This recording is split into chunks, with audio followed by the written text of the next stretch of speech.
No, I think I'm good to go, man. You're on city property, it's public property. But if you want to be on our land, you have to come up front, check in, and be escorted. So, why would you say that? Because I don't allow anybody in here unless I know who they are and what they're doing. I didn't say you couldn't come, you'll be escorted. Well, if you want to come around with me, that's fine. Yeah. But if you're leaving, then there's no problem. Oh, I'm not done yet. Well, then go up, check in the front office, tell them who you are, where you're from, and then we'll give you an escort. Oh, I don't identify. Doesn't matter. If you want to be here, I'll have to call the police on you. I'm just asking you to come check in, and I'll give somebody to go with you. I didn't say you couldn't be on our property. We just don't allow access to anybody. On whose property? Ours, up here, cities. Cities. It belongs to the public. Oh, yeah, okay, gotcha. Public. Yeah. I don't have a problem with that. Mm-hmm. It's just we don't allow people here unless we know who they are. Somebody could be doing wrong stuff back here that we have no idea. You could be spraying chemical poison on water pipes that we have no idea. Sure, yeah. So I'm just trying to protect everyone and give you access as well. Yeah, I mean, I could have F-18 Hornets circling overhead, getting ready to call for a bombing run on you, but we don't all just huddle ourselves, or shouldn't, into a terror corner fear for our lives. I do. All right, guys. Today we are diving into a confrontation that instantly exposes the difference between public ownership and government control. The moment the journalist steps onto city property, the employee starts acting like access to public land requires permission slips and personal identification. But the cameraman calmly reminds him of a simple truth: public property belongs to the public. Instead of citing actual laws, the employee leans on fear and hypothetical danger scenarios, proving how quickly security concerns are used to justify restrictions that may not legally exist. People that want to do bad things to other folks. Well, I like to think, you're probably an astute individual that has the ability to read people pretty well. I probably don't come across as the evil overlord ready to annihilate the universe. You're not. So in that vein, like I said, I love being, first of all, an American, and I absolutely love my Fourth Amendment. I think it's one of the best things ever. I do too. So I just don't like to ID because you work for the government, and I just don't like IDing into the government. It's nothing personal, but at the same time, I just, want to finish my work and get back to it, so. Okay, well, if you go check in up front, you'll be allowed access. If not, I'm going to call the police and have you removed. Sure, yeah, if you want to give a 911 a call. I guess you could certainly do that.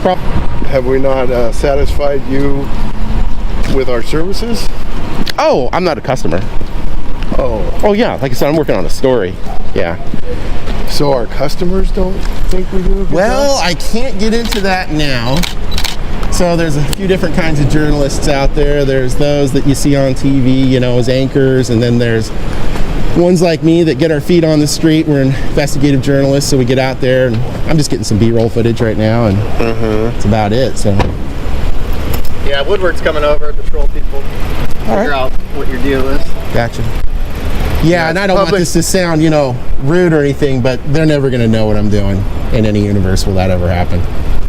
I can promise you that. We're used to dealing with people like you, so that's fine. Used to dealing with journalists coming in to get B-roll footage. Oh, now we know what you're doing. Buckle up, guys, because this is where the conversation shifts from policy talk into constitutional territory. The journalist stays respectful while explaining why he refuses to identify himself without legal obligation, emphasizing that exercising Fourth Amendment rights is not suspicious behavior. Meanwhile, the employee keeps repeating that checking in is mandatory, yet never clearly explains where that authority comes from. What makes this exchange powerful is how calm confidence completely dismantles emotional arguments. One side relies on fear and assumptions, while the other relies on rights and legal boundaries. Might have gone through the front. Oh yeah, it's public property, but how would you feel if somebody came in and you were unaware and that you'd never seen that person before? Wouldn't you be concerned on your own maybe safety? No. Oh.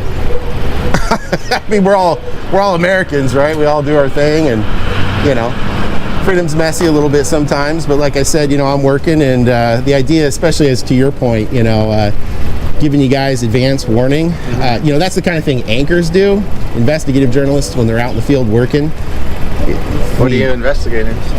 Public Works. Public Works? Yeah. So, I mean, if you guys get notice in advance, like, hey, this thing is going on, blah, blah, blah, usually, and I'm not saying you two specifically, but some people will be like, uh-oh, he's going to come down. Let's clean it up, make it look really great. There'll be nothing to report on, right? I don't know what you're looking to do. I don't know what well, yeah, I'm not about Public Works. But, yeah, I'm not going to share it with you now. But I mean, at nighttime, this is closed. It's not public property. Oh, so it's not. Well, it's public property. It's just not accessible after. Yeah. Sure, But of course, is it really yeah. accessible now to just anybody can come in here? Well, public property. I don't know. I'm asking. I mean, you can look in RCW 9852, 70, and 80. That's the trespass statutes for Washington State. And it's really clear. This would be Section 70 for outside. It's really clear. The defenses for criminal trespass found in Section 90 are really clear. If it's open to the public, if So, what else do you need to film, or are you just wanting a confrontation, or are you just gonna? You have a certain agenda that's or goal, or what? Weird that they're. Alright guys, now the tension starts building as the employee threatens to call police simply because someone refuses to identify on publicly accessible property. Instead of reacting emotionally, the journalist almost invites the scrutiny, knowing the law matters more than intimidation tactics. He explains he is gathering B-roll footage as an investigative journalist, not as a customer or visitor asking permission. The employee's attitude shifts from concern to frustration because the conversation is no longer about safety. It becomes about maintaining authority over someone who refuses to submit without lawful justification. More video and photo to get, yes. Okay. Why would I want a confrontation? There's been nothing confrontational about me. All right. That's bizarre. I mean, why not ask a question? Are you getting ready to have a bombing run take place here? Are you going to have paratroopers come in and assault the place? I mean, that's just weird. I got all sorts of weird questions I can ask. You're wearing a mask and no one else It's a little chilly, man. Oh, okay. It's a little He doesn't chilly. want us to film him, but He doesn't want us to. It's a little One of chilly. those guys. This guy will help you right here. Yeah, it's a little These chilly. two guys will help you. All right. Well, I'm going to go finish up. You guys have a good day.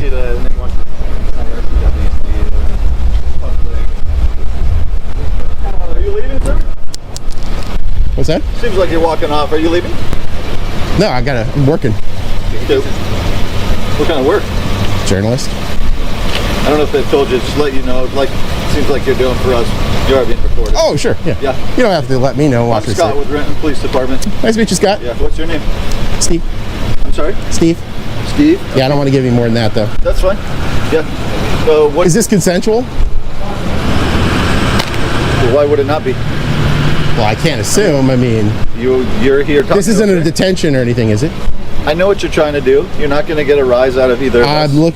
Okay. If you guys just want to get in your cars and leave, we can call it good right now. I'm not looking for a confrontation. I'm not even looking to have a conversation with you. I'm just looking to finish my work. So, what work are you doing? I already said I'm a journalist working on a story. I'm sorry? I'm a journalist working on a story. What story? I don't want to share it now. So you've probably seen multiple journalists. There's the really attractive ones. Guys, this section perfectly highlights the clash between personal discomfort and constitutional freedom. The employee argues that unfamiliar people naturally create concern, but the journalist pushes back by reminding everyone that freedom is not built around comfort levels. Public spaces cannot suddenly become restricted simply because someone feels uneasy. He also explains why investigative journalism often works without advance notice, because warning agencies beforehand can change behavior and hide reality. That point lands hard because transparency loses meaning the second government employees get time to prepare appearances. No, I think I'm good to go, man. You're on city property. It's public property. This isn't public property. Not unless you have specific reasons to be here. I do. The public can be here, but they need to check in at the office. You don't have to identify to access public property. There's no restrictions on this property whatsoever. What restrictions are there?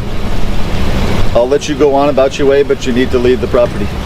Okay, so you're telling me I have to leave the property right now? Yes. And if I don't leave the property, I'll be placed under arrest? I didn't say that, did I?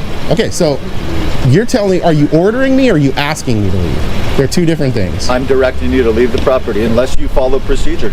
Okay, and if I don't leave the property, what happens? We're not going to go down that road, Steve. Okay. Well, look. If you want to walk away, you stop to talk to us. That's fine. But I'm telling you, you need to leave the property. And what happens if I don't leave? We'll cross that bridge when we come to it. I'm not doing that. I want a supervisor here. I am the sergeant. Yeah, well, there's people above sergeants. You can deal with me. Am I detained right now? No, you're not. Okay, so you don't suspect me of any crimes? No. Okay, then why are you guys here? Because we have a suspicious male on property where they shouldn't be doing things that are not normal. Now, just to be on the safe side here, I checked my handy dandy 2025 criminal pocket handbook. Okay. You know, because the session laws from 2024 may have updated it. They didn't change the laws. As much as I know Jay and Bob really wanted to change the laws to make suspicion a felony or even a misdemeanor, I checked it and it's still not a crime whatsoever. So the issue here... What do you mean, what's not a crime? Suspicion. You're right. Okay, so look, you're trying to impede my First Amendment liberty. Go around and gain B-roll footage, video and photo, so I can get my story completed. I have things to do. Alright, guys, now the discussion gets deeply legal as the journalist starts referencing Washington trespass statutes and implied public access. Instead of arguing emotionally, he brings actual law into the conversation, explaining that open public areas without barriers or warning signs generally allow entry.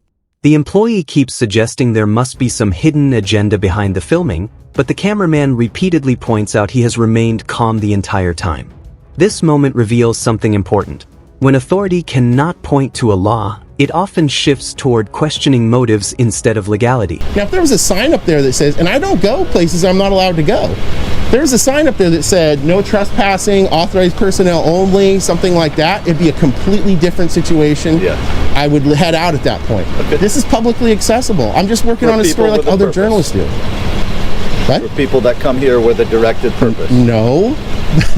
Section 90 of Chapter 52 in the RCWs is really clear on defenses against criminal trespass. Okay.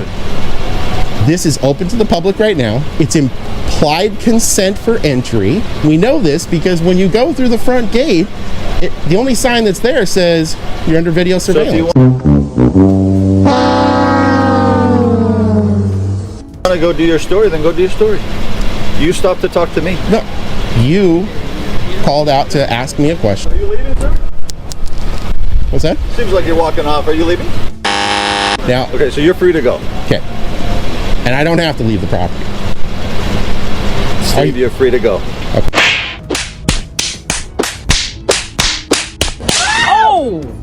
And like I said, I have no ill will intent against anyone. I'm not looking to harm or damage anything. I don't know that. What's that? I don't know that. I know. I'm trying to make a good So faith you stop effort. to turn around. If you want to go, go. I will. I'm also free to stop here. I just want to let you know. I just want to assuage concern. All right, there you go. Buckle up, guys, because this part exposes how quickly suspicion can replace logic. The employee starts questioning the journalist's appearance, mask, and intentions, almost fishing for reasons to justify escalating the situation. Yet the journalist keeps the interaction grounded with sarcasm, humor, and composure instead of anger.